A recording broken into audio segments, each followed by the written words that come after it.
Hi, my name is Jamie Seacrest. I'm going to be presenting Module 1, EDLA 850 School Law. I'm going to start out talking a little bit about my personal life. I live in a small farm right outside the town of Garnett, Kansas. I have two wonderful boys. My oldest one is Tyler. He is 20. My youngest one is Caden. He is 14, but some days he thinks he is 30. We have two wonderful cats. As you can see, they love to lay around and be lazy in the sun while I'm at work working during the day. We have three dogs. Here's a picture of one of our dogs, Maggie. She is one of my little marathon runners that hopefully one day she'll make me famous by writing a children's book about her lives. She loves to get on our nature trail that runs along our side of our house and travels miles and miles away, and we find her in all sorts of towns along the way. My son Tyler, he is also in a band with Tanner Folk, and we enjoy going and watching him play gigs and stuff, but with this coronavirus they have not been able to get out and do as many as they would like, so hopefully in the spring and summer we'll be able to get out and enjoy that again. We are avid KU fans. We love going and watching the different sporting events, especially the baseball team, because my nephew is on there, so we go and watch all the home games while he is playing baseball. Next is my professional experience. I have been a teacher for 19 years. As you can see, most of my teaching experience has been in 5th grade of some sort. Right now I am teaching a 5th and 6th grade combination class at Greeley Elementary. I just love 5th grade in some areas, and adding the 6th graders in there too and teaching dual curriculums is challenging but very rewarding and keeps me up to date on my technology and different levels. I have done some middle school, and I focused in on ELA and science. I am part of our district's building leadership team, and our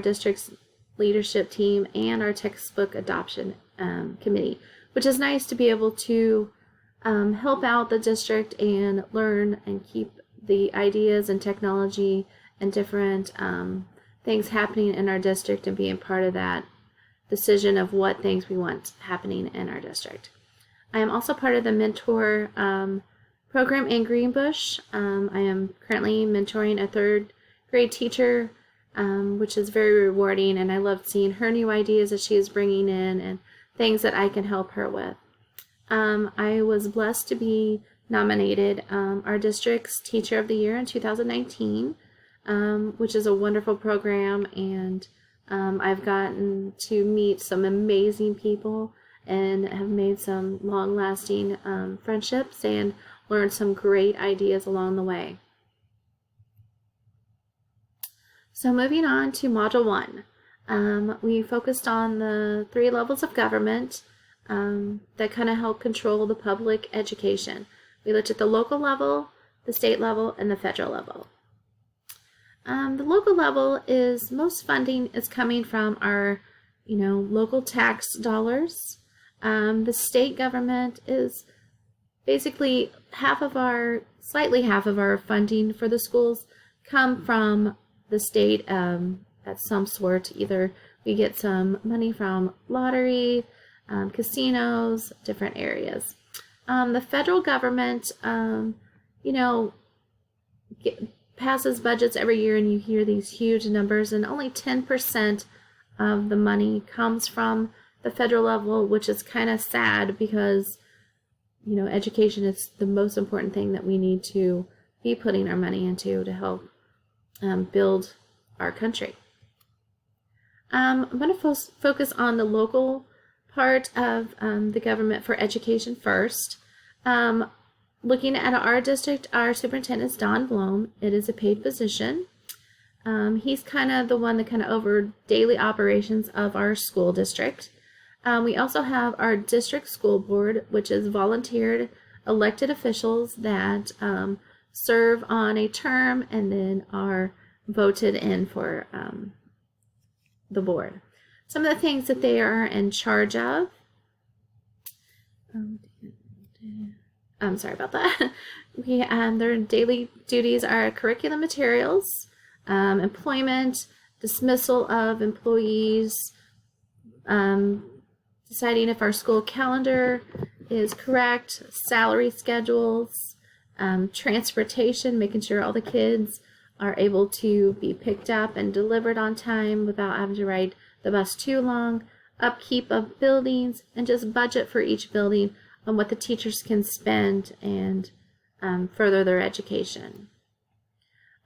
Next, we have the state level of education support. We have our Commissioner, Randy Watson, and then our state legislature and state school board. At the state level, the government is charged of making sure the schools are following rules and guidelines in education. So they make sure that we have graduation requirements, teacher qualifications, development of policies, and development of curriculum standards that we are following, so everyone is kind of on the same page and we're all learning together. Next is the federal government level for education. So that would be your Secretary of Education, Executive Branch, Congress, U.S. Department of Education. They play an important role making sure that our education is run correctly how they want it. The workplace laws, regulations, FERPA, ESSA, IDEA, that every student Succeed Act, Title I programming, school funding, and school education resources. Looking at the operations, Standard 6, Operation and Management, Component 1, I kind of thought that it kind of dealt with the local area of our state government, just basically looking at the idea of that to promote the mission and vision of each school. I thought that mostly dealt with the local thinking, the vision of each school individually, looking at the district level. Standard 6.2 kind of brought about the same thing as at the local level, but also putting in a little bit more of what the state would look at, like resource planning support school improvement, school development. Since, the state level, they're looking at and saying, okay, what kind of standards are we wanting to put in? What kind of things are we wanting our schools to look like? And then component 3 kind of puts all three of them in one big group, but I thought state and local, but federal bringing in because it was really implementing on the laws, the rights, and the policies and regulations, making sure that promoting student and adult success and well-being. Okay, so kind of looking at the whole concept of all of it from the beginning, from student to an adult.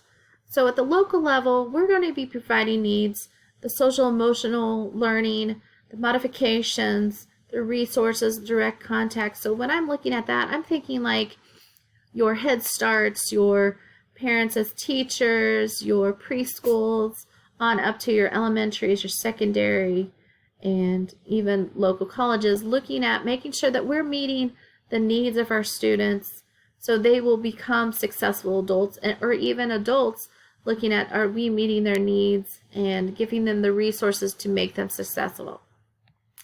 And then at our federal level, looking at that, they're going to make sure that we have the requirements for teachers, that they are the best they can be, graduation requirements, curriculum standards. Are we bringing in things that's going to meet each needs for all of our kids to make them, bringing in our VOTEC schools, our, giving the resources that are available. And then at state level, they're kind of looking at the student to adult, saying, are everything equal? We have equal rights for all of our kids. The laws and regulations, making sure that no kid is left behind, that we all have the resources to be able to better ourselves. Okay, so kind of looking at it, summarizing it all up. Standard correlations. This lesson I learned a lot about how the levels of government contribute to the public education. I've learned how to interpret and learn how to get out and advocate for our school districts or our education. Was the assignments relevant? Being in education, it is important to understand the roles of our government play in our schools. We learned a lot how the different levels are in charge of each other. Our district is always sending out, if you have a problem, reach out to your local representatives, your local school board. If you want things to change, you need to figure out what fundings need to come from where and how to advocate for them. So my final reflection is after learning more about this subject, I definitely am more in tune in what our local officials are doing. I'm going to be more involved, definitely, with talking with our state representatives, making sure that I am advocating for my school district and my students and the needs that they need. As a future school leader, I'm going to make sure that my staff is aware of what is happening with education at all 3 levels. I feel that some teachers don't really understand the whole concept of where funding comes from, or how they may understand where funding comes from, but don't know how to advocate for themselves or get things to change. So I thought as a higher level school leader, I would like to make sure that they understand what things they can do. I will also let them know the things that they can do to advocate for themselves and just their students at a local level, at a state level, and at a federal level. So thank you for listening to my presentation. I hope you enjoy.